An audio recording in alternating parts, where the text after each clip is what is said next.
World Health Organization made a prediction there will be a mental health pandemic. But this is not something that has to happen. If you want to fix this, you need to… Sadhguru, one of the most viewed gurus in the world. His mission is to raise every human being to the peak of their potential, who has built one of the largest non-profit organizations in the world. We have more than any other generation ever had in terms of comforts and technologies. Yet, we are miserable people. You want to be something more all the time. That's why you suffer.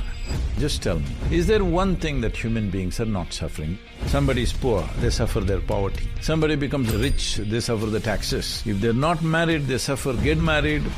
I don't have to say anything. You're making up a purpose to bring some meaning to your life. But if you try to enhance your activity without enhancing yourself, you'll only die of stress. What about trauma?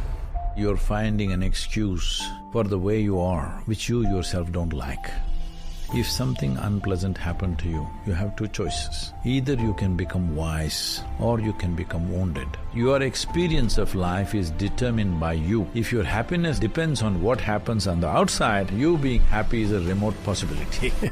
I want to be happy. What's step one? There is a simple practice which will only take 21 minutes, and this is when human beings can do something absolutely fantastic. First thing is,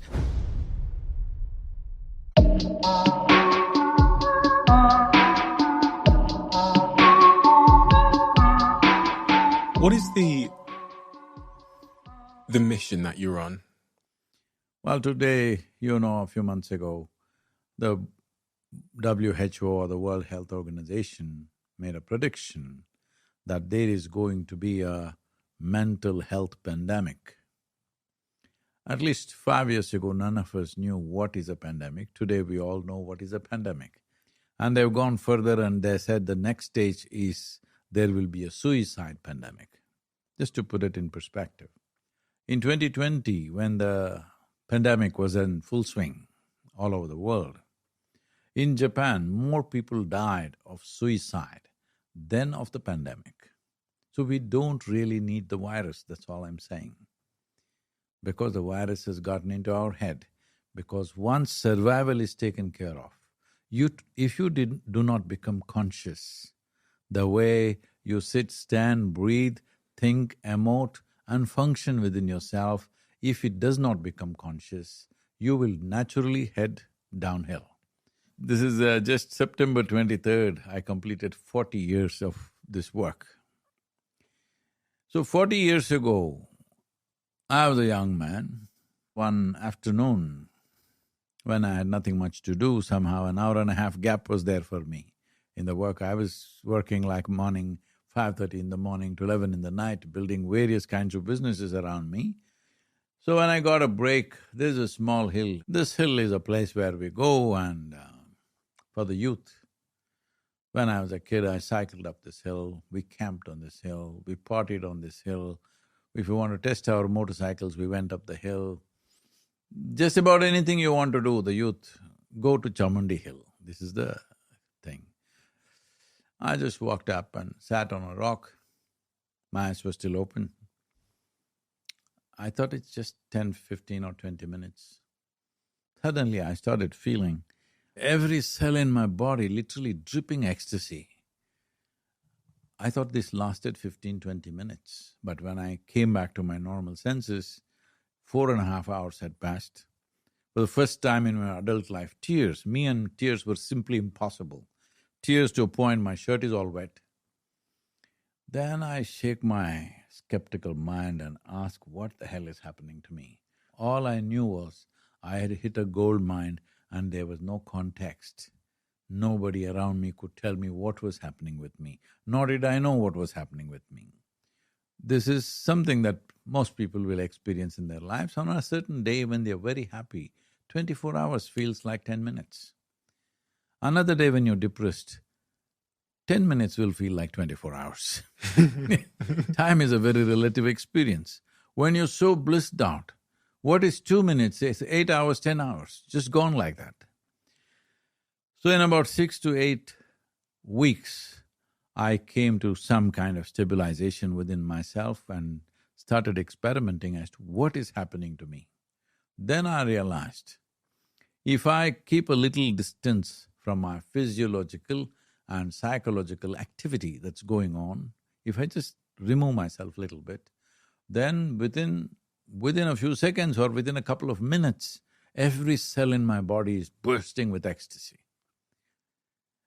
Now, this is not just my experience. Today we have it measured out in Harvard Medical School, how there is endocannabinoids are bursting out in people simply because they do a simple practice. So I made a plan, in 2.5 years' time, I will make the whole world blissed out. I knew the methodology. If you just keep a distance, it'll happen. 40 years now. Today, people are saying we are touching over 2 billion people. Last year, our video views have been 3.51 billion. So, people think that's great. But no, that is less than half the population as far as I'm concerned, because I started thinking I'll make the whole world blissed out. But people are committed to their miseries, either because of their beliefs or their ideologies or their compulsive behavior within themselves. So it needs to happen to the whole world. I don't see this as a mission, I just see this as an expression of my humanity. Suppose you hear a good joke. Will you tell somebody who's dear to you, or will you cover yourself with a blanket and tell yourself? Of course, I'd tell everybody. Yeah. Pretend it was mine. That's all I'm trying to do. No mission. My experience, I'm trying to just rub it off on people. Some stats for you that support what you said earlier. Someone dies by suicide in the UK every 90 minutes. 76% of them are male. The single biggest cause of death for men under the age of 45 here in the UK is by suicide. You said you spent a lot of time around business people, and they appear to be the most unhappy and least blissful people. No, I wouldn't say unhappy, stressed out. Stressed out. What is it that we're doing to the… Because I see myself, I must be in that category to some regard, because I've focused most of my time on, building businesses and, I guess to some extent material things and success. So I must be part of that That is a diversionary tactic, in the sense. So you can think that survival means 2 meals a day. Or you can think survival means Bentley. So it'll keep you busy a little longer. Still survival process. As long as the survival, there's an instinct of survival, and there is a longing to expand within the human being. So, for most human beings, these two things are mixed up. It is their instinct of survival which is finding expression as their longing to expand. So it doesn't matter who you are, where you are, anybody. You want to be something more. If that something more happens, you want to be something more. You can go on like this, how much more? Whatever you want, if I make it true for you right now, next moment you will be thinking, what more? Suppose I make you the king of, not England, the planet. Don't look at me hopefully, I will not commit such a blunder. Suppose we make you the king of this planet, will you be fulfilled? No, you will look at the moon, you look at other planets, you look at the other galaxies. If I give you one galaxy, you'll say, what about the other galaxy? Because there is something within a human being which wants to expand limitlessly. Is that not a good thing? Is that not the reason why… I didn't say it's not good. I'm just saying you have constipated that longing to expand. That's why you suffer. When I say constipated, right now you want to expand limitlessly. Can you expand this body limitlessly? No. Please don't. Don't try. In the gym I've tried, but… So physical expansion is a limited expansion, and your longing is to expand limitlessly because there is something within you which doesn't like boundaries. The moment, see, if I imprison you in a 5x5 cubicle, you will feel terribly imprisoned. Then tomorrow I will announce your liberation and release you into 10x10 cubicle.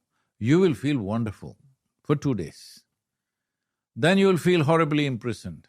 Then we will release you into a 100x100 cubicle. You will be fine for a week, after that you will feel miserable. Doesn't matter where I set the boundary. Once you feel the boundary, you want to break it. So there is something intrinsic within you which doesn't like boundaries. This is a consequence of the evolution that you've gone through. Once your cerebral cortex flowered, now you don't like boundaries. But you're trying to expand in an infinite way by counting 1, 2, 3, 4, 5. Can you ever count 1, 2, 3, 4, 5 and one day say infinity? No. You will only get into endless counting. That's all that's happening. That's why I said your longing to expand is a limitless process. But right now you're constipated. You're going one little step at a time. Constipation means just this. It happens little by little. So is it a case of trying to find a balance between your ambition to expand and to grow and be successful No. and peace? Why should you find balance? You must expand. Okay, so that's what I'm doing. Yes, no. What is the means to become a boundless expansion? If you look at that, then we say consciousness. This is what raising human consciousness means, because you realize physical expansion is not a realistic thing. We can make physical arrangements as we want, as we need for our convenience and comfort, but that is not the way to expand. Expansion needs to happen in a way that it's not physical in nature. Then you can also own the universe, I can also own the universe. When I look at the way we're living our lives in the Western world, what you talked about the WHO, they describe stress as an epidemic sometimes, and they say it's a major contributor to the diseases that we're undergoing. Where I'm trying to figure out in my life where I'm going, if there's anywhere I'm going wrong. Because I'm building these businesses and I'm, and I sometimes ask myself, to what end, When you say, where am I going wrong?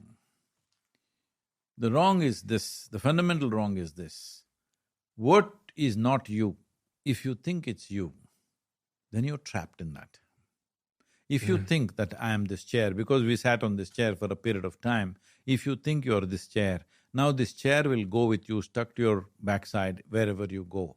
That's a very ugly thing to do, isn't it? It's the same thing right now. Your thought, you think it's you, your emotion, you think it's you, your physiological stuff, you think it's you. It's pretty ugly. It's just because everybody's got this chair stuck to the backside, it looks like it's normal. After all, it's convenient. Wherever you go, you don't have to look for a chair, you got a chair fixed. If I identify with all these things, if I identify with this chair, you're saying that becomes a way to… That's all. The thing is, your identity, whatever you're identified with, that becomes a part of you. And is that what's causing us a lot of our despair? Yes. If you sit here just as life, what is your problem? As long as you're alive, everything is fine. Yeah. So the only problem is you're identified with things that you're not. So the whole lot of confusion about everything. So if you're successful, you suffer. If you're failure, you suffer. If you're… See, look at the thing. Is there one thing that human beings are not suffering? Just tell me. Somebody is poor, they suffer their poverty. Somebody becomes rich, they suffer the taxes. No children, they suffer that. Give them children every day, pain, something or the other. So it looks like whole life is suffering. So somebody makes a philosophy, whole life is suffering, you must go to heaven. If you know that much, why are you not gone? You are not gone because you don't know a damn thing. Whether there is a place better than this somewhere or not, you don't know. You're just claiming these things to somehow fix your psychological sloshing that's happening inside. You're making up things to somehow believe something so that your psychology won't just splash all over the place and go crazy. You're trying to hold yourself in place, telling yourself fairy tales, all right? So, what I'm saying is, do you believe that if you want to navigate your life through this time that we have in a sensible manner, the most important thing is to see life as is, as it is. If I don't see in this room things as they are, I will walk into this table, I will bump into somebody, I will do crazy things every day. If I see very clearly, navigating myself through all these cables and tripods is not a big problem. Hello? But if I don't see, if there's no clarity of vision, if I'm not seeing things as they are, then what a mess it is, every little thing, that's all the problem is. Not that what you're doing is wrong, the way you're seeing it is wrong. How do I know the way I'm seeing it is wrong? What is the evidence of that or the symptoms of that? As you're giving me the evidence from statistics, that's the evidence. So I am not like that. Obviously you're here, I'm here, so both of us didn't commit suicide, so we are not in the statistic. That's not the point. You think those people who committed suicide, everything was wrong with their life? No. Not everything was wrong with their life. A few things, as it goes wrong in your life, my life, everybody's life, some things don't work, all right? In everybody's life. Something doesn't work in the outside world. If everything is working for you, obviously you're living a very petty life. In my life, 95% of the things that I want doesn't happen, only 5% happens. Because I'm trying to fix everything in the world. Most of the things don't happen. So if anybody wants to die of frustration, it must be me, but I will not. Because no matter what, I will die blissed out. I live blissed out, I die blissed out. Because what I do, what the situation is around me and how I am are never connected. I am the way I am. I'll do my best. Has it required you to train yourself to sort of disattach from… It is… no. See, this is all because… see, the problem is too much spiritual jargon is going all over the world because every idiot who's read 2 books can write a next book. If you read 2 books, there was a time when people read 10 books and then wrote 1 book, that was called plagiarism. Now they read 2 books and they write the 3rd book. Say your background is full of books. I hope you've not read all of them. I've only read 2 and I'm writing 1. Because just about everybody is writing. It's all right, it's freedom of expression, they can write what they want. But these are 2 things. There is expression and there is perception. Which should you invest in more? Perception. If you perceive well, your expression will be valuable. Right now, everybody's on an expression binge without perceiving a damn thing. There will be so many people that are going through stress at work, in their relationships, in their household, listening to this going, how do I live blissed out like he does? Like what's step 1 in that staircase? Well, I'll tell you. See, whatever you call it by whatever name you want. Stress, anxiety, tension, depression, bipolar, this one, that one, many things.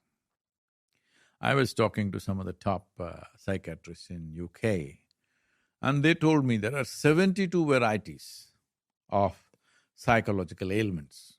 I thought there may be half a dozen. But they said there are 72 varieties of psychological ailments. I was really surprised, 72, that's like a golf game, you know. Then I asked, what are these? They told me quite a few things. One of the things they told was compulsive nose picking. Even if they're bleeding in the nose, they can't stop it. That explains everything in a way, compulsive nose picking. Leave the nose picking, it's compulsiveness. You're compulsive in your thought, compulsive in your emotion, compulsive in your actions. That's all the problem is. How do you fix compulsiveness? If this room is dark, how do you fix it? Let's do one thing, both of us fight with this darkness and push it out of the window. There's no such thing. If you turn on the light, it's gone. So, there is no substitute for consciousness. If you become conscious, compulsive behavior is gone. Suppose you are in thought, emotion, action and energy, you are not compulsive, that you can create whatever thought you want, whatever emotion you want. Would you keep yourself blissed out or miserable? What's your choice? Blissed out. For yourself, every human being, for themselves, they want the highest level of pleasantness, so the intent is already there. I don't have to inspire them, be blissed out. There's no such philosophy. Every human being wants the highest level of pleasantness for themselves. Those who think it's hopeless here, they're the ones who created heaven. They said there is a place which is always pleasant. But they don't have any proof that we are not already in heaven and making a mess out of that. Hello, do you? Do you think this is heaven? This is planet Earth and it's a fantastic place, and it's the most fantastic place we have seen in the known universe. Do you think there's heaven, though? Do you think there's somewhere else we go to that is another world after this one? Everybody who thinks there is one, they must go today. Hello? If they have better accommodation somewhere than London, shouldn't they not go? Did people not rush to America at one time? Why are they not going? No, they want you to go. This is not good. It's true. See, whatever kind of mental ailment you talk about, essentially, when your intelligence turn against you, there is no power in the universe which can help you. But why is my intelligence turning against me? Somewhere we have not learned how to handle it, isn't it? Mm-hmm. Your education systems, your society, nowhere is there anything to teach a child how to handle their own intelligence, their own emotions, their own thoughts. There is no such thing. All fixing, mechanic shop, repair jobs everywhere. Mm-hmm. Leave the repair jobs. The simple thing is this. The reason why people are struggling with this is they have, pardon my words, but otherwise people won't get it. They have a mental diarrhea. This doesn't create anything except distress. Anything that runs loose without your control is called diarrhea. Why has it happened? Even today, even if somebody gets physical diarrhea, immediately somebody will pop a pill. But traditionally, what did we do? If somebody has diarrhea, first thing is, we understood we have eaten something wrong. First thing we did was, just don't eat, just drink water and wait. And next, identify what did I eat yesterday or today morning, what happened to me, what is it that I consumed which caused this, and avoid that. But no, we will plug it in. No, if you plug it in, it'll all rise within yourself. This is all that's happening. Right now, our way of doing life is very forceful. When I had mental diarrhea last time, the last time I had mental diarrhea, that kind of overthinking causes anxiety, all those things. No, let me correct this. Okay. There is no overthinking. I am saying people are not thinking enough. This is a serious problem. But they think they're overthinking. They're not overthinking. It's a diarrhea, it's happening. Why is it happening? Something wrong food has gone in. What is the wrong food? This is all it is. The moment you identify yourself with something that you're not, your mind, you cannot stop. Do what you want. Do whatever you want. It will not stop. So that anxiety that people experience where they start remunerating about the future or something that's happened, that is because that No, let me put it this way. This question, I understand what you're saying. See, what is it that human beings are suffering? What happened 10 years ago? They're still suffering. What may happen day after tomorrow? They're already suffering. This is what you're saying. What happened 10 years ago? Is it here now? Does it exist? No. What may happen day after tomorrow? Does it exist here? No. So if you're suffering something that does not exist, what does it mean? Tell me bluntly, if you're suffering something that doesn't exist here… It's like insanity, but it feels like it exists. It is insanity. Yeah. It is insanity. That's why I'm saying once you start doing this, how far you go, when will you graduate? When will you end up in a doctor's place? When will you end up in an asylum? Is a question of time. But now, world bodies are predicting it's going to happen large scale very soon. Let me give you an example. So someone has a sick child or they just lost their job and they're thinking over and over again about, oh my God, my child's going to die, I'm going to lose my job, and then I can't feed myself, I'm going to lose my house, then I'm going to be on the street. That kind of remuneration and stress, that anxiety they experience on a day-to-day basis because they're scared of losing something which might, they believe will end them up on the street or lose their job or they won't be able to feed their family. That kind of torment. Mm-hmm. I wouldn't want to put those two things in the same level, losing a child and losing a job. All right? Losing a child is a different thing. It's a completely different thing. Obviously, there will be a certain amount of pain in any human being. That's different. So, let us say such a terrible thing we had to face, that we may lose our child. Mhm. Tell me, can you do the best for the child if you are in your sanity, or is it good to go into insanity? I feel like it takes a tremendous discipline. Now, what it takes, we'll see later, but I'm just asking a fundamental question. Okay, it makes more sense not to go into insanity. Yes, sanity will make a difference. Maybe we can save the child, maybe we cannot, because all aspects of life we don't determine. Our experience we can determine. See, what happens in the world around you, even if you're just two people in the family, never will it happen 100% your way. If you try, nobody will be around you. It's as simple as that. I've read your story, so I know that there's moments in your life where you've lost people that you loved.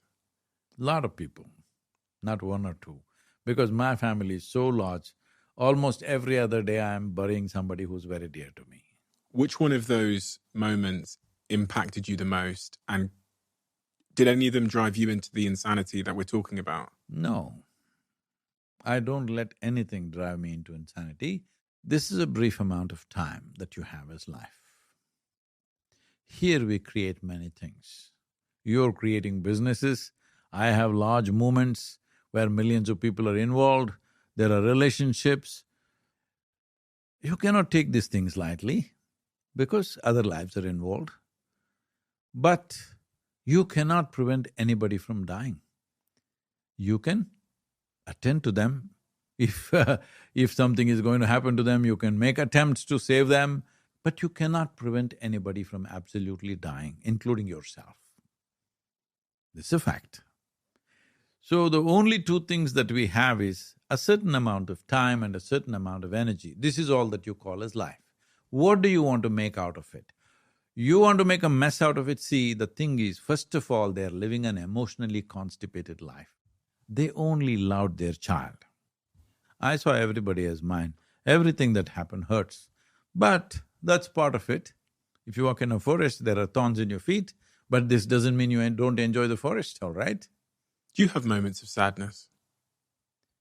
See, you're asking a very question which is hard for me to say, because I have done this to myself, that nothing happens within me the way I don't want it. If that was your situation, nothing happens within you unconsciously. Everything that happens the way you want, within yourself. What is the experience that you want to have right now is always determined by you. What would be your choice? Grief and misery, is it? No. See, you are the only creature who can decide your way of being, no matter what is the surrounding. Every other creature is an instinctive reaction to what's happening around them, because they are only fired by their survival instinct. They don't have any other aspiration. Once their stomach is full, their life is settled. For a human being, stomach empty, there's only one problem. Stomach full, 100 problems, because life doesn't settle with survival. You want to be something else all the time. The problem is you're a being. You're supposed to know how to be. How far away have human beings gone from the definition or that aspiration? So is that an incorrect question to ask then? Because I asked you if you experience sadness. If I want to, I do. If you want to, you do. Okay. I said it doesn't happen by itself. If I want, I can be loving. If I want, I can be joyful. If I want, I can be sad. Yes, when somebody dear to you is no more, you allow yourself that. But do you stop doing anything? No.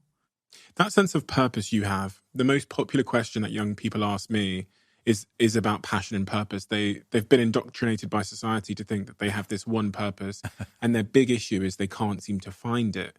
So like an Easter egg, they're going in hunt of what's my purpose? How do I know once I've reached my purpose? For people that are working now in jobs, listening to this on their way on the tube to work, what is this subject of purpose and passion? What do I commit my life to? How do we go about answering that? See, if you get absolutely committed to your purpose, you will be called a fanatic. If you are willing to do whatever it takes to achieve that, you will be called a terrorist. So there is no purpose to life. If you are not a vested interest, and you can be not a vested interest only when you're joyful by your own nature, that how you are is determined by you. So, this is the fundamental you have to set, that your experience of life is determined by you. When I say experience of life, people are always thinking experiences happen because of external stimuli. No. If you dream of a tiger, you can experience fear, isn't it? You can dream of somebody beautiful and experience love, yes or no? So I'm saying all experiences cause from within you. Human experience happens from within you, never from outside of you. There may be a stimuli. Now this stimuli means just like this. You know, you're too young to know these things. There used to be Vauxhall cars in this country. They always used to park it in a slope like this, because morning, you need two people to push that car in the morning, in 50s and 60s, I'm saying. Later on, they had crank start. You need one person to do that. Otherwise, you can't get your car started. Today, all cars are self-start. I'm asking you, your peace, your joy, your love, your blissfulness, would you want to keep it on self-start or push-start? Self-start. I wouldn't want it to rely on This is the anyone question else. you're asking repeatedly. You want push-start. Don't be on push-start. Inner experiences are always on self-start. Outside world will never happen 100% our way. Little bit your way, little bit my way, little bit somebody else's way. And that's how it should be. Because if everything happened your way, where the hell do I go? It doesn't happen your way or my way. It's fine. It is only fine if you're joyful by your own nature. But if your happiness depends on what happens on the outside, then you being happy is a remote possibility. I want to be happy on my own nature. I hear what you said.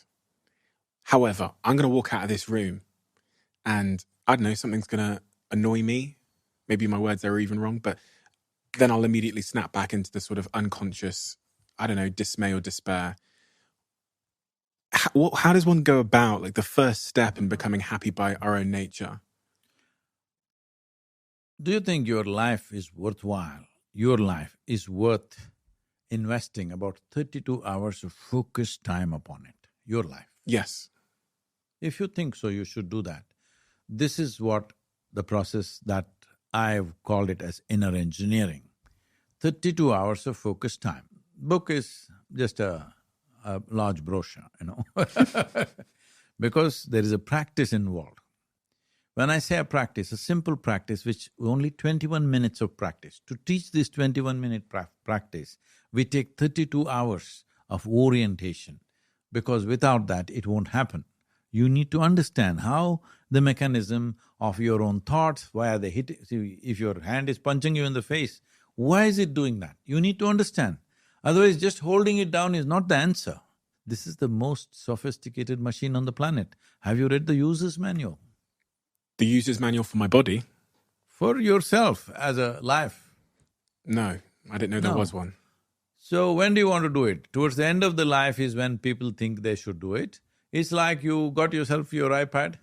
Should you read the user's manual in the first 3 days or after 3 years when you're getting rid of the machine? When I first get it. Yes.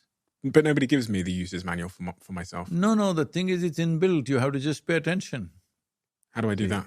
So we'll do one thing right now. Shall we do a simple experiment with Yes. you? You'll have to do this with your eyes closed. Okay. But right now, look at me. Okay. Afterwards you can do. You place your palms like this, facing down upon your thigh, gently placed. So you will start breathing slightly deeper, 10–15% deeper than normal. Don't do it yet. Hello. Yeah. And as you're doing it, I will say switch. Then you turn your hands around gently upon your thigh, like this. And again when I say switch, get back this way. Okay. In these two conditions, something about your breath will change. I will also give you a clue what could be changing. Where the air is filling up in your lungs, how it fills up, something about it will change. Or let me put it this way, the maximum expansion and contraction, in which part of the chest is it happening? This way, which way? This way, which way? Just notice that. Just hold your palms facing down, close your eyes. Okay, and when you say switch, turn my hands over, right? Yes. Breathe slightly deeper, not very forcefully, just 10–15% more. Notice where the maximum expansion and contraction is happening. Switch. Switch again.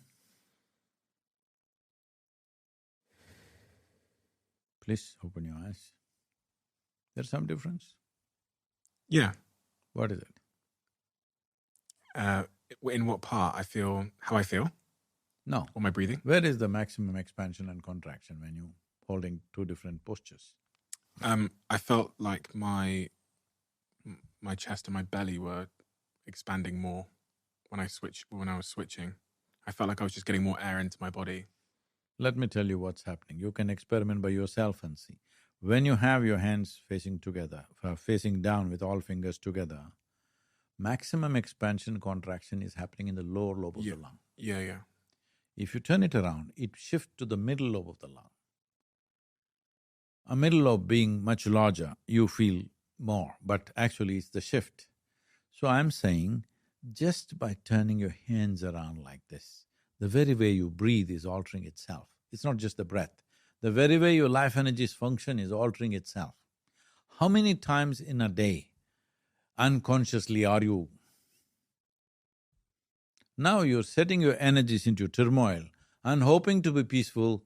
It will not work, and I'm happy it doesn't work, because if it works for you by doing wild things and still everything is peaceful and wonderful within you, then what is the use of my life? Spending a whole lifetime paying attention to every little thing that's happening here. I'm saying, if you can drive blind on the London streets and not hit anything, a good driver will feel insulted, isn't it? That's all I'm saying. But how do we learn the user manual for ourselves, though? So, it's not something we go and read in a book. You said The problem is this, all your sense organs are outward bound. Because they are survival instruments.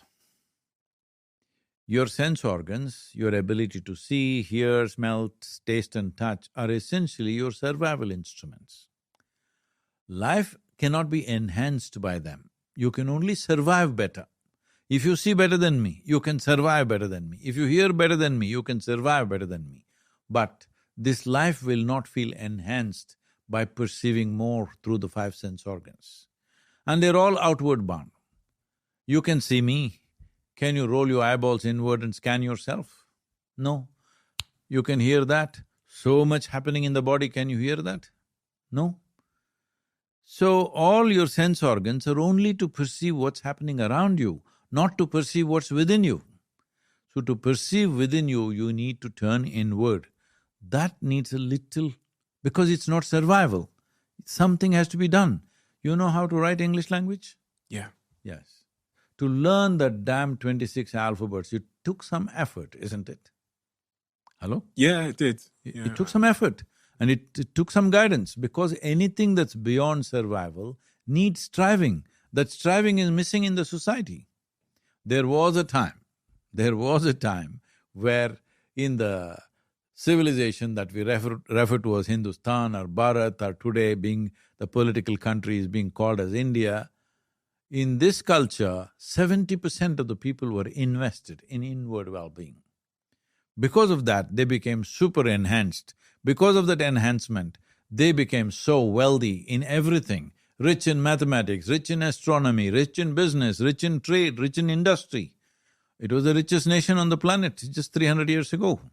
See, everybody from here, whether it's English or French or Portuguese, everybody went to India. You think in search of poverty? In search of wealth, isn't it? It became like that effortlessly, without conquering anybody, without having large armies, because people invested in enhancing themselves. I'm telling you, if you try to enhance your activity without enhancing yourself, you'll only die of stress. This is what is happening to, unfortunately, whole lot of CEOs. I'm concerned about this because a CEO means you gave something that is important, that needs to happen in the world, into his hands, his or her hands. And if they are stressed out, what misery will they create for the rest of the world? It's very important. That journey to taking care of ourselves, like I had to learn how to read a book or to learn language. No, I'm saying anything that's not survival Yeah. will not come naturally, you have to strive. The society has to create that longing. Being peaceful and joyful is more important for a human being's experience of life than me being better than you. That orientation the society has to create, isn't it? I agree. It just seems like there's such a powerful narrative coming from social media, magazines, TV, movies that are Yes, I'm not denying that. making us individualistic and… It's not even individualistic, it's always about me being better than you. It started from the kindergarten school. There itself they told you, I am first rank, you are third rank. From there it started, I am better than you. So, the whole life is about being better than somebody means, essentially what it means is, I enjoy your failures. Does it sound like joy to you or sickness to you? Sounds like a sickness. It is a sickness. We're building into our children right from day one. What about trauma? I was thinking about early trauma and how that drives us away from a life of contentment and drives us towards, a life where we might end up in prison or we might be dysfunctional in other ways because of something early that happened when we were 7 years old. It could be a small thing or a big trauma that has orientated us to be greedy or to be selfish or to be, in the worst case, maybe to hurt others. See, essentially you're finding an excuse for the way you are, which you yourself don't like. See, if something unpleasant happened to you, you have two choices. Either you can become wise or you can become wounded. Choose. More unpleasant things happen to you than anybody else. You must be the wisest man soonest. No, you choose to be wounded because you carry this wound like a badge and so that you can cause the same wound to others. What's the point? When you know the pain of it, how do you do the same thing to me? But it becomes a survival technique to see, some there people. is no excuse. The thing is just this. Instead of intelligently, consciously responding to life, you are reacting like any other creature. That's all. So something bad happens to me when I'm 7 years old and these neurons fire in my brain that make me react badly. This is all WhatsApp neurology. Whoever told you these things? Right now, we have a research center in Harvard Medical School in Beth Israel Hospital, okay? Right now in October, this month, on 17th to 21st, we have a international conference there. In these 5-6 years of its existence, they have done a lot of study. One thing they found was, I can't go into all the scientific things, I'm not a scientist, but one important thing is, this simple 21-minute practice I'm talking about, people who did this for over 6 to 8 weeks, the endocannabinoids in their system is 70% higher than what is considered to be normal. What is normal for a happy person, it's 70% higher than that. You know what's endocannabinoid? No. You know what's cannabis? Yeah. Yes. Every human being has cannabis receptors. This doesn't mean that this body was created to smoke cannabis. You're supposed to produce it. When you don't produce it, you try to substitute from outside. That's a different matter. Let me not go into that aspect. But 70% higher, what this means is, it is about 23% higher than what happens in sexual orgasm or extreme exercise. Simply sitting here. So if you felt like that every moment of your life, do I have to tell you, don't rob, don't kill, don't do this? No. No. That's all you need to… We've not fixed that one thing. See, when you were a child, when you were 5 years of age, you were just bubbling with joy by your own nature, isn't it? Mm-hmm. Somebody had to work hard to make you unhappy at that time. Mm-hmm. But now somebody has to work hard to make you happy. What happened to the equation? If you had really grown up, 5 years if you're that happy, by the time you're 31, you should have been ecstatic. Isn't it?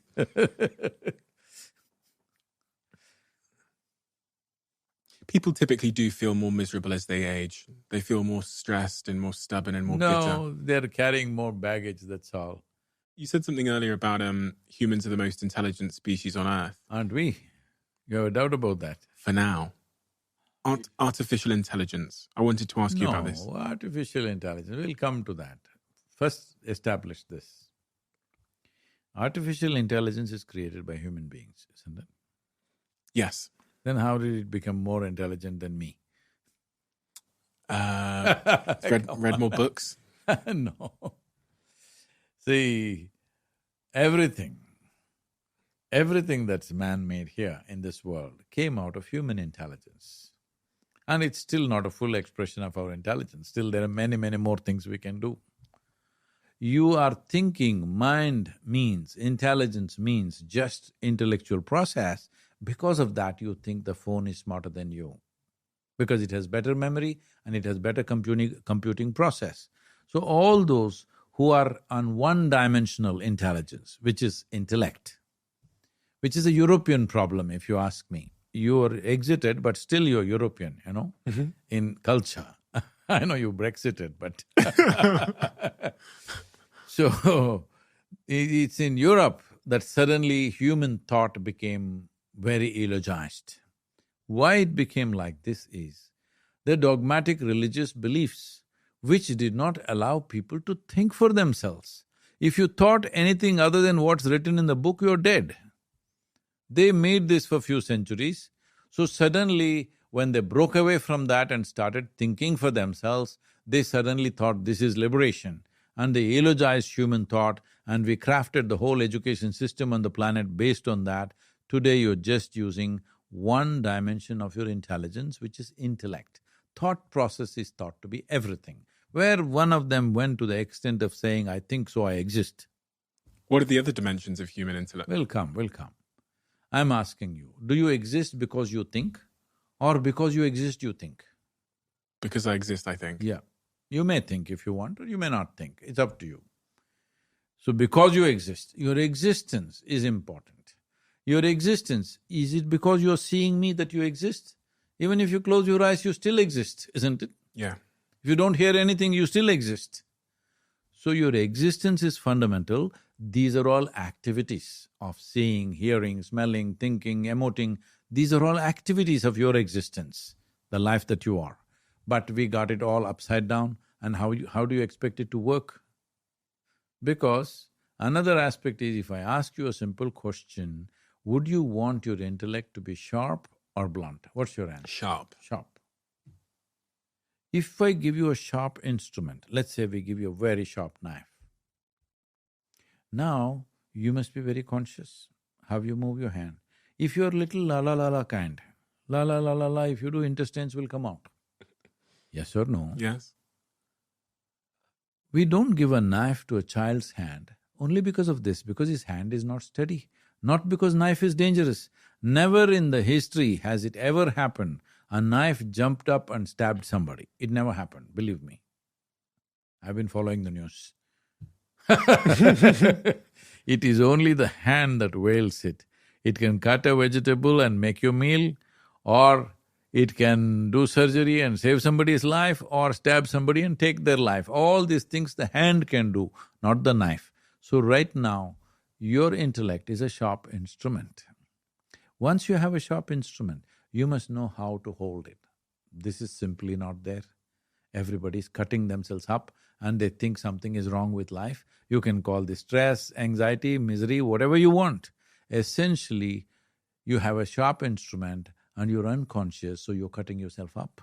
Well, that instrument, that sharp instrument, in a world where we're building machines that have the intelligence of 1 million people, and those machines can make decisions. So theoretically, the machine can now decide to send a missile at a country on its own because of… But if we had the intelligence, we wouldn't make a missile. Yeah, but we have. And this is what I'm concerned about, is I've sat here with all these AI experts and they're talking about the issue. They're telling me they're not going to be able to contain this artificial intelligence. See, let me tell you an example. I've spoken about this before, I don't know if I should repeat that, but let me say this to you. I remember this very clearly. It was 1972. You didn't exist. And for the first time, they installed a gantry in the port in Mumbai called the Mazagon docks. In the docks, they put up a gantry. Till then, as it was done everywhere in the world, maybe a little further back, there were labor who were going up into the ships and getting the sacks out and unloading. Those days, the largest vessels were about 125,000 to 150,000 tons. They would take 24 to 28 days to unload one vessel. So they installed a gantry. So all of them went on strike, a big strike which paralyzed Mumbai city. At that time it was Bombay. It got completely paralyzed because all the labor went on strike. I'm sure many such labor strikes have happened here. Every time a new machine was installed, people went on strike. Because their argument was, if you put this machine, this is going to unload a ship in one day. What are we supposed to do with our muscle? We got this muscle. Now what are we supposed to do? They went on strike. This is what now the professors, academics, all the intellectual people who only invested in their intellect are now saying, what are we supposed to do? The machine will do everything. It's fantastic, isn't it? All the machines are doing all the hard work for you. But when the machines can think, the machines could make a decision that they want to do things that aren't only good. machines think. Do only machines think? Only machines think. Only if you've reduced yourself to become a mechanical thing, you're only thinking about life. Otherwise, there's a way of opening yourself up to life and experience the magic of life. Right now, you're trapped in the logic of life. When I say the logic of life, logic is the foundation. It's very, very important. But suppose in this building, we make you live in the foundations. Today it's called basement, but it's actually a dungeon. We used to lock up people there, or animals, or something. If you want somebody to have a horrible life, you put them in the foundations. That's all I'm saying. If you live with the foundations of your life, which is your logic, you will live a bad life no matter where you are. Even if I put you up in a palace, you still suffer. Are you scared at all? Are you concerned at all? Humans have made nuclear bombs. Now they've made this thing called artificial intelligence, which is accelerating. Are you concerned at all that it'll get into the wrong hands and people who are stressed… artificial intelligence means at least the human error will be taken out. I'm happy about that. The human error? Yeah, there's so many idiots who can do anything. Half-brained people get to the top of the nation. They could do anything. At least artificial intelligence means there'll be a proper process before we launch anything. So you're happy about artificial intelligence? I'm happy about any development because essentially how I see is, let me tell you my experience, first experience of an intelligent machine. I was probably 12, 13 years old. I was in my 9th standard. And I went to school only when I had to. Most of the time I got lost on the way. But when I went, I thought this was just an unnecessary nonsense in my life. So I spent most of the time in the library, barely went to the classroom. Like me. So One day somebody brought a flatbed calculator. Maybe you've not even seen one like that, you're all doing on the phone and iPad. Flatbed calculator is, most of it is flat, one little screen like this. We've never seen anything like this. So you say, 185 into 365, answer is right there. I looked at it and I felt really insulted. Why the hell are they tormenting me in a mathematics class when this machine is there? Why can't they make one machine for chemistry, one machine for physics, one machine for every damn thing? I enjoyed swimming in the lakes, I enjoyed sitting on the trees, I enjoyed loitering around all over the countryside. I learned my life like that. But this nonsense, why am I going through this when this silly machine can do this? At last my dream is coming true, I'm very happy. Everything that human beings can do. See, this silly mentality, what will happen to our jobs? Why do you need a job?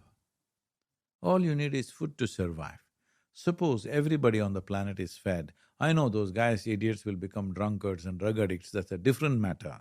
But if everybody is fed and you don't have to worry about your living, this is when human beings can do something absolutely fantastic.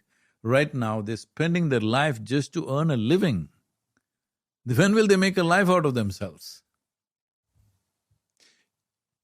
What you said sounds almost identical to what the founder and the CEO of OpenAI, who made ChatGPT, which is leading the way at the moment, said literally yesterday in an interview he did. He said, if we can get people to a point where they don't have to worry about tedious jobs, then they can live these blissful lives. We'll do one thing. We'll remove all the earth-moving machines and everything. Give everybody a pickaxe and a crowbar and a spade. Let them all go back to the mines and construction everywhere. Let them start doing physically. Will they protest or no? They will protest. That's what will happen in 50 years' time. If you ask them to multiply, they'll protest.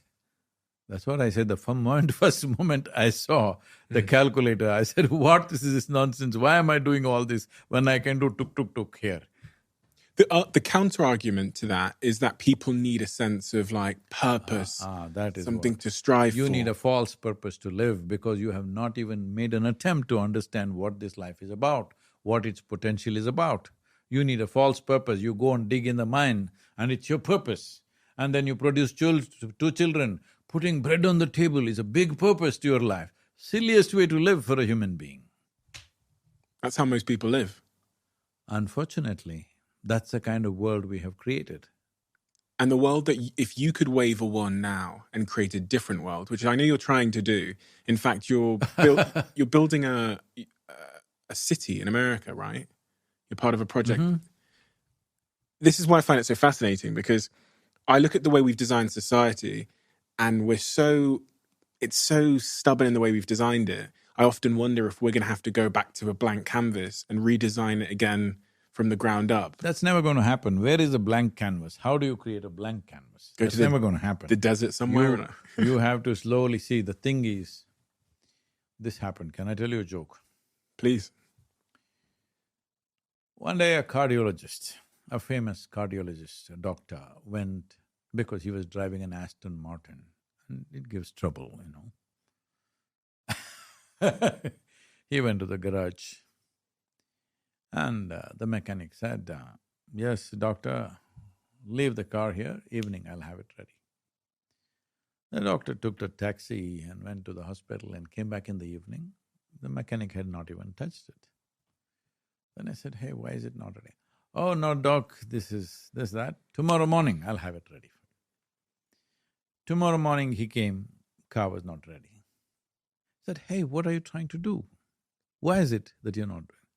Then mechanic said, see, I fix your engine. You pay me 500 pounds. But you fix somebody's heart and they pay you 50,000 pounds. Why is that? You fixing an engine, I'm fixing an engine. Doctor said, try to fix it when it's running. If you could demolish everything and rebuild, it's very easy. The thing is, you have to rebuild it when it's on. That is the whole challenge, isn't it? That goes for an individual human being, that goes for the society, that goes for the world. We have to rebuild it when it's still functioning. After you demolish means, are you inviting a nuclear holocaust so that later on we can rebuild it? It's not a good idea. No, that's not what we want. And that's why the practice that you described Yes. matters, because It doesn't matter even if you're manning a nuclear bomb. Let's say it's your job to press the button, you're waiting there. If you are miserable, frustrated, depressed, even without a command you may press if it was in your hand. Sometimes it may happen. But if you're joyful, blissful, naturally you look… See, this is something people don't understand. People think love brings them happiness. It's not true. If you're very joyful, you will look upon everything in a loving manner. Because what you call as joy, love, let me put it this way. If your body becomes pleasant, we call this health. You want it? Yes.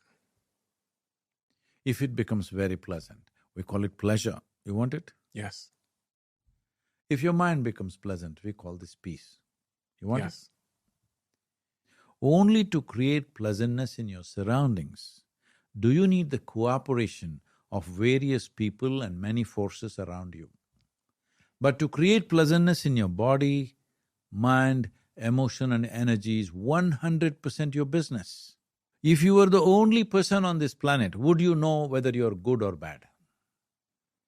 I wouldn't know. So it is only by comparison that you know that you're good. But if you are the only person on this planet, if you were joyful, would you know you're joyful? Yes. That's important. So you're saying focus on joy and how we feel versus good or bad? No, I'm not saying focus on joy. I'm just saying you understand this. Your interiority can happen 100% your way if you're willing. External things will not happen 100% our way. We have to strive. Some things happen our way, many things don't happen our way. But internally, if you're happening your way, you will keep yourself very pleasant. When you're pleasant, we can expect pleasant things from you. When you're unpleasant, I expect pleasant things from you. Where is it going to happen? People, in the name of religion, in the name of love, in the name of caring, they've done terrible things, isn't it? Most horrendous things have been done.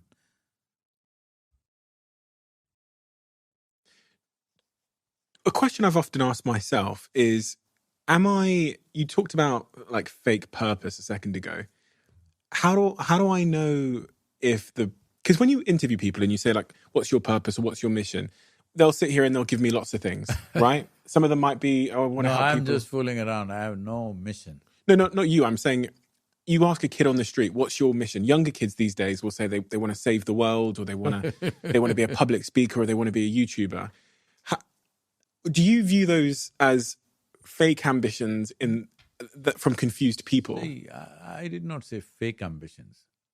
The thing is, you're making up a purpose to bring some meaning to your life. Yeah. What you need to understand is, life is a phenomena beyond all meanings. Meanings is an ailment of your mind. Only human mind needs meanings. Sun comes up in the morning, doesn't need a meaning. Full moon out there, doesn't need a meaning. Tide, we give it a doesn't meaning. need a meaning. Only place where you need a meaning is your head. Your mind needs a meaning. Why? Have you seen this? You've been at some point, at least for moments, you've been very joyful, blissed out. You've been… At that time, do you ask what is the meaning of life? No. No, only when you're miserable, it's important. So you create one problem and then you create another problem and another problem and you think it's a solution? No. Meaning is a serious problem. Meaning has become meaningful for somebody only because they're in some way distressed. The process of life and the experience of life has become burdensome. Why am I carrying this? I want a meaning for the burden that I'm bearing. If life was a blissful process, why would you care what is the meaning? So when people must ask you all the time, what's the meaning of life? And you must then… does that suggest that they are absent of bliss? See, this meaning problem is a very Western problem. In the Eastern world, we don't ask for meaning. We are always looking for profoundness of life. What's the difference?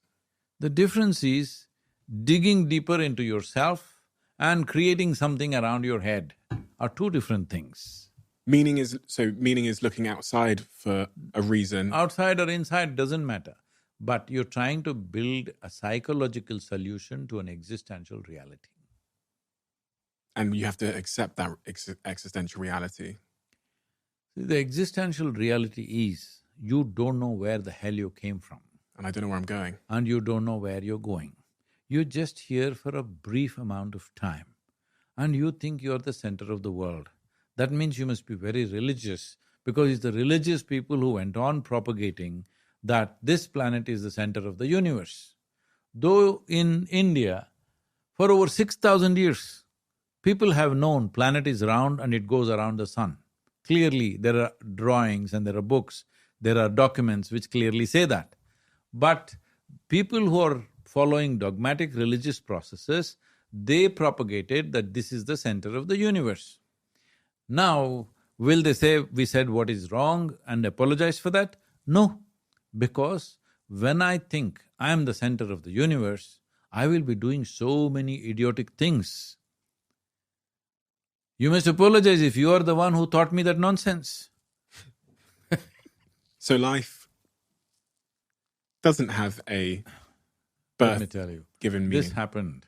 There was a bishop in Istanbul. At that time it was Constantinople. You know, I'm not trying to insult any community, but this actually happened, so I'm quoting the thing. In 1924, this bishop was part of the Greek Orthodox Church. Very orthodox church, and he's a bishop, so all his life he's a man of cloth, he was there. But being in Istanbul, you know, all these exotic stories come wafting across the Bosphorus from India about the mystics, about the yogis, about many things. India is full of stories like this. And for ages, these things have been coming and excited people to travel to the east, all this stuff. So he always wanted to go to India and meet a real yogi or a mystic. But being a man of cloth, he couldn't decide where he goes and doesn't go. When he was over 60 years of age, he got an opportunity to go to India. He went to southern India and found a good guide who could guide him. And the guide took him and said, see, on this particular mountain, if you go this way, this way, this way, he gave all the landmarks. If you go there, there's a cave. There is a yogi. That is the man you're looking for. So our bishop went all the way up. Mountains are not kind to people who lived in churches or in indoors, you know. They don't care who you are. They trouble you. So with great difficulty, he went up. When he went to that place, just outside the cave, a yogi was sitting totally blissed out with his eyes closed. So the bishop had heard that if you see a yogi, you must prostrate before him. So he went down and he was not fit for those kind of postures, but with great difficulty he went down, huffing, puffing, he stood up again. Hearing all the commotion, the yogi opened his eyes and smiled. Then the bishop asked, can I ask you a question? This is the first introduction. The yogi laughed and said, well, by all means you can ask a question. Then the bishop asked, what is life? See, as a human being, you have the intelligence to ask this question when you were 8 years of age. Well, in your childishness you missed it. At least when you were 16, you should have asked. Definitely you have the intelligence to ask that question. But now you're well over 60, now you're asking, what is life? But it's okay, it's better late than never, you know. So when he said that, Yogi went into raptures. Life is like the fragrance of jasmine, upon the gentle spring breeze. The bishop said, what? Fragrance of jasmine upon gentle spring breeze?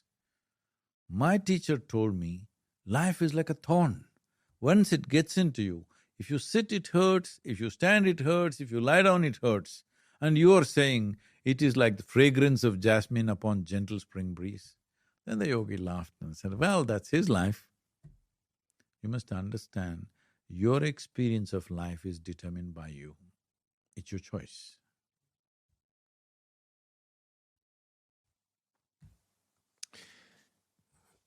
The last thing I wanted to ask you about is a campaign you've recently been putting a lot of effort into, which is the Save Soil campaign. I want to know why you're doing that and why that message and campaign is so important for all of us. One important element of why human beings will become mentally ill in the next 15 to 20 years, lot of people are estimating there may not be a single family left without one mentally ill person at least. That's what they're saying. So this mental illness, why? See, one thing is, in the last 100 years of industrial level of agriculture, one thing that's happened is, we are only seeing soil as a resource. Soil is not a resource, it's your source. It is the source of your life.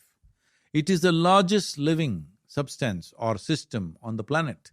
If you take a handful of soil, it has 8 to 10 billion organisms in it. It is the most intense life and the largest living system, not just on the planet, in the known universe. It is the largest living system.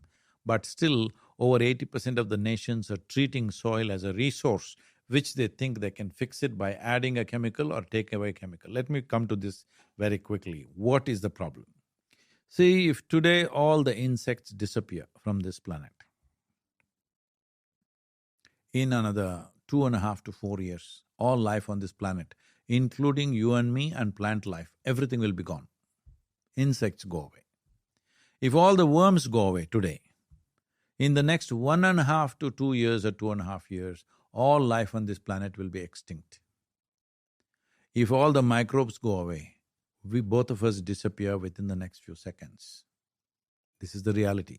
They are the foundational life. We are the cherry on the cake. Right now, average loss of microbial life is like this. 27,000 species of organisms are going extinct per year. 27,000 species are going extinct per year. At this rate, it's estimated in the next 25 to 40 years, we will come to a place where it'll be very difficult for human beings to find basic nourishment on the planet. First thing that will collapse is your software. That's what you're seeing in terms of psychological ailments. That's not the only reason. All those things are there, but the most important thing is lack of nourishment. Just to give you a perspective, some studies have been done in California. What they are saying is, in 1920, if you ate one orange, what nutrients you got from that? If you want that today, you need to eat 8 oranges. Has there been a day when you ate 8 oranges in a day? No. This goes for everything else. You are eating empty food which doesn't have richness. Just look at the Google map. Don't go by what I say. Just look at the Google map of the world. How many green patches, how many brown patches? It is terrifying. We have a closing tradition on this podcast where the last guest leaves a question for the next guest, not knowing who they're going to leave the question for. Who was that guy? I can't tell you. It's a secret.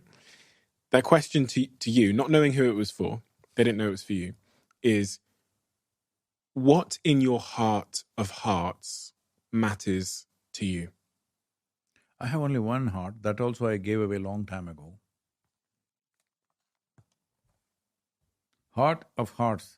I don't have all those things. I broke my heart into 1,000,000 pieces and threw it away in the world. I live not because of my values. I live not because of my morality. I live not because of some commandments from somewhere. I live out of my humanity. Thank you.